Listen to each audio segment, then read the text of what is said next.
এই মুহূর্তের সবথেকে বড় খবর, গুমোট গরমে নাজেহাল কলকাতা সহ দক্ষিণবঙ্গবাসী। জ্যৈষ্ঠের প্যাচপ্যাচে গরমে ফের বৃষ্টির অপেক্ষায় সকলে।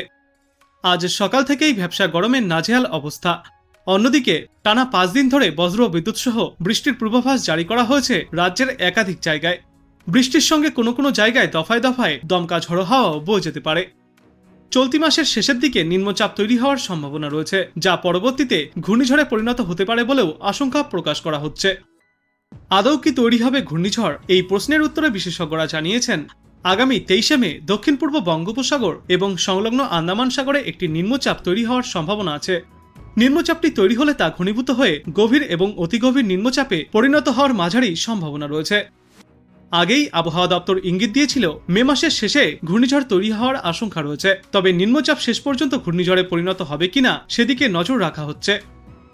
আবহাওয়া দপ্তর জানিয়েছে এখনো পর্যন্ত যা ইঙ্গিত, এটা উত্তর পশ্চিম দিকে বেঁকে যেতে পারে, ফলে দক্ষিণবঙ্গে এর প্রভাব পড়ার তেমন আশঙ্কা নেই এখনো পর্যন্ত। অন্যদিকে বৃষ্টির পূর্বাভাসে বলা হচ্ছে আগামীকাল থেকেই দক্ষিণ 24 পরগনা, পূর্ব মেদিনীপুর, পুরুলিয়া, ঝাড়গ্রাম, পশ্চিম মেদিনীপুর, বাঁকুড়া, 2 বর্ধমান, বীরভূম, মুর্শিদাবাদ এবং নদিয়া জেলায় হালকা বৃষ্টির পূর্বাভাস রয়েছে। এরপর আগামী সপ্তাহের শুরু থেকে বৃহস্পতিবার পর্যন্ত কলকাতা সহ রাজ্যের প্রায় সব জেলাতেই ঝড় বৃষ্টিপাতের পূর্বাভাস জারি করা হয়েছে। সোম মঙ্গলবার দক্ষিণবঙ্গের প্রায় সব জেলাতেই প্রতি ঘন্টায় সর্বোচ্চ 30 থেকে 40 কিলোমিটার গতিবেগে দমকা ঝড়ো হাওয়া এবং বজ্রবৃষ্টিপাত হতে পারে। অন্যদিকে আজ থেকে আগামী বৃহস্পতিবার পর্যন্ত উত্তরবঙ্গের প্রায় সব জেলাতেই বৃষ্টির সম্ভাবনা রয়েছে। বৃষ্টির সঙ্গে প্রতি ঘন্টায় সর্বোচ্চ 30 থেকে 40 কিমি বেগে দমকা ঝড়ো হাওয়া বয়ে যাবে উত্তরবঙ্গের জেলায় জেলায়।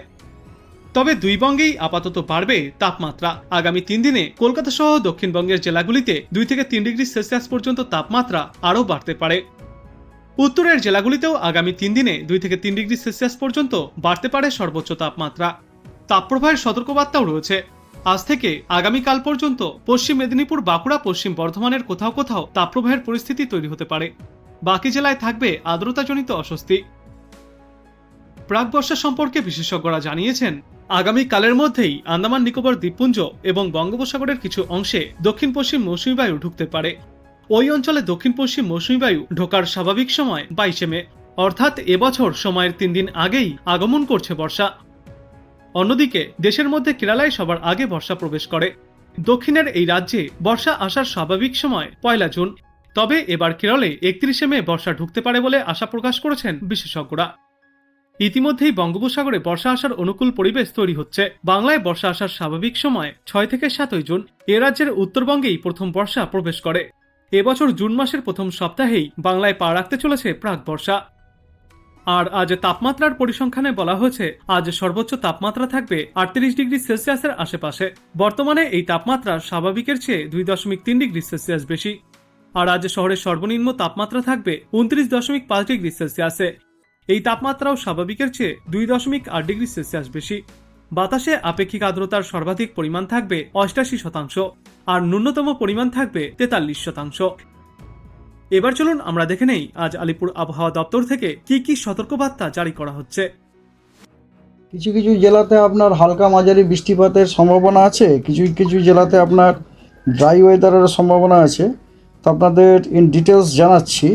আজকে উত্তরবঙ্গের সব জেলাতেই হালকা মাঝারি বৃষ্টিপাতের সম্ভাবনা আছে, আর দক্ষিণবঙ্গের কয়েকটা জেলাতে আছে। যেমন ধরুন দুটো মেদিনীপুরে, তারপরে আপনার দক্ষিণ 24 পরগনা, দুটো 24 পরগনাতেই, নদিয়া, মুর্শিদাবাদ, বীরভূম, এগুলোতে আপনার আজকে বৃষ্টিপাতের সম্ভাবনা আছে। আগামীকাল আপনার উত্তরবঙ্গে একই ব্যাপার, হালকা উত্তরবঙ্গতে আপনার সব কটা জাতীয় বৃষ্টিপাতের সম্ভাবনা আছে। তার মধ্যে উত্তরের যে জেলাগুলোতে, সেগুলোতে আপনার ফেয়ারলি ওয়াইড স্প্রেড রেনফলের সম্ভাবনা আছে, আর অন্য জেলাগুলোতে আইসোলেটেড রেনফলের সম্ভাবনা আছে। আর দক্ষিণে কোনো বৃষ্টিপাতের সম্ভাবনা নেই আগামীকাল।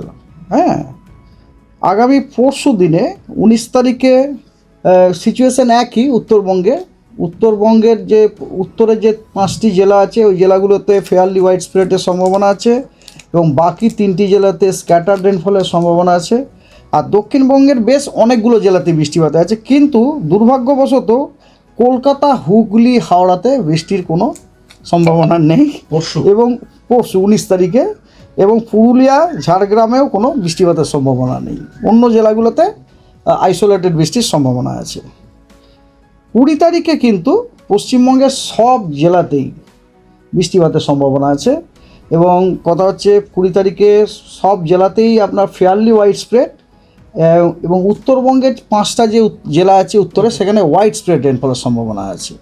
21 তারিখেও ওই 21 এবং 22 দুদিনই ওই একই রকম অবস্থা, বরং 21 তারিখে বলতে পারেন যে উত্তরবঙ্গের বৃষ্টিপাতটা একটু কমবে। সেখানে আপনার বৃষ্টিপাতটা যেটা আপনার ফেয়ারলি ওয়াইড স্প্রেড বা ওয়াইড স্প্রেড ছিল সেগুলো সব স্ক্যাটার্ড হয়ে যাবে। তবে দক্ষিণবঙ্গের সব জেলাতে ফেয়ারলি ওয়াইড স্প্রেড মানে বেশ অনেকখানা জায়গা জুড়ে বৃষ্টিপাত হবে আর কি, ইজ নট আইসোলেটেড। আর বৃষ্টি হচ্ছে হ্যাঁ 21-22 দুদিন কিন্তু দক্ষিণবঙ্গে সব জেলাতে আমরা বৃষ্টিপাত পাওয়ার সম্ভব। ভোটের দিন বৃষ্টি মানে মনোরম পরিবেশ, মানে লোকে আরামসে বৃষ্টি ভোট দিতে যেতে পারবে, কোনো গরম থাকবে না। ধরুন বৃষ্টি যদি ফেয়ারলি ওয়াইড স্প্রেড বৃষ্টি হলে নিশ্চয়ই আপনি বুঝতেই পারছেন সেই গরম থাকবে না, যে তাই না, আরামসে ভোট দিতে পারবেন আপনারা, ঠিক আছে। এবং সেটা আপনার সোম, মঙ্গল, বুধ 3 দিনই থাকছে, এবং বৃহস্পতিবারও থাকবে। 23 তারিখেও বৃষ্টি কমলেও মানে স্ক্যাটার্ড হলেও কিন্তু বৃষ্টিপাত কিন্তু গোটা পশ্চিমবঙ্গের সব জেলাতে স্ক্যাটার্ড রেনফলের পূর্বাভাস দেওয়া হয়েছে।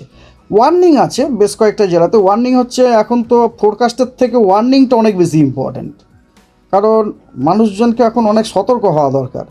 ওয়ার্নিং যেমন ধরুন আজকে অনেক ডিস্ট্রিক্টে আপনার হট অ্যান্ড হিউমিড ওয়েদারের ওয়ার্নিং দেওয়া হয়েছে, এবং অনেক ডিস্ট্রিক্টে আপনার বজ্রবিদ্যুৎ সহ বৃষ্টি এবং ঝোড়ো হাওয়া সব কিছুরই কিন্তু দেওয়া হয়েছে। আমি সেগুলো ইন ডিটেলস আপনাদের জানাই। যেমন আজকে দক্ষিণবঙ্গের প্রায় 6টি জেলাতে, rather you can say these are all western district only, Purulia, Bankura, Bardhaman, 2টি মেদিনীপুর, ঝাড়গ্রাম, এইগুলোতে সমস্ত জায়গাতে কিন্তু হট অ্যান্ড হিউমিড ওয়েদারের সম্ভাবনা দেওয়া হয়েছে, ঠিক আছে। আর উত্তরবঙ্গতে আপনার মালদা, 2টি দিনাজপুর এবং কোচবিহারেও কিন্তু হট এবং হিউমিড ওয়েদারের সম্ভাবনা দেয়। আচ্ছা, সর্বপ্রথম দেখুন, উইথ হিউমিলিটি আই অ্যাকসেপ্ট যে আমরা কিন্তু মালদাতে যে ঘটনাটা ঘটেছে ওটা কিন্তু আমরা যখন ফোরকাস্ট ইস্যু করি ওটা কিন্তু আমরা কিন্তু ধরতে পারিনি আর কি, বুঝতে পেরেছে। কারণ দেখুন এই রকম যে কোনো ওয়েদার ফেনোমেনা এই যে ঘটনাগুলো ঘটে সেগুলো কিন্তু আপনাদের আগেও হয়তো অনেকবার বলেছি, বিভিন্ন রকম ফিজিক্যাল প্রসেসেরই এগুলো হচ্ছে রেজাল্ট। এবারে যদি আমরা প্রতিটা ফিজিক্যাল প্রসেস ঠিক আগে থেকেই যদি ধরতে পেরে যাই এবং বুঝতে পেরে যাই, তাহলে ন্যাচারালি আমাদের ফোরকাস্টও কারেক্ট হবে।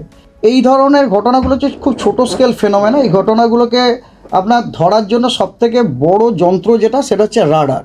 আনফর্চুনেটলি আমাদের উত্তরবঙ্গতে কিন্তু কোনো রাডার নেই, মানে মালদাকে কভার করার জন্য আমাদের ওখানে রাডার নেই। আমরা ওটা প্রকিউর করতে চলেছি, কিন্তু radar procurement process is a lengthy process, we will get it, কিন্তু এখনও পাইনি।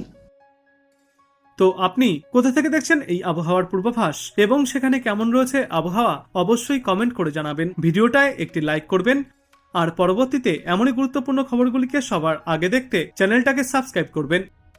ধন্যবাদ।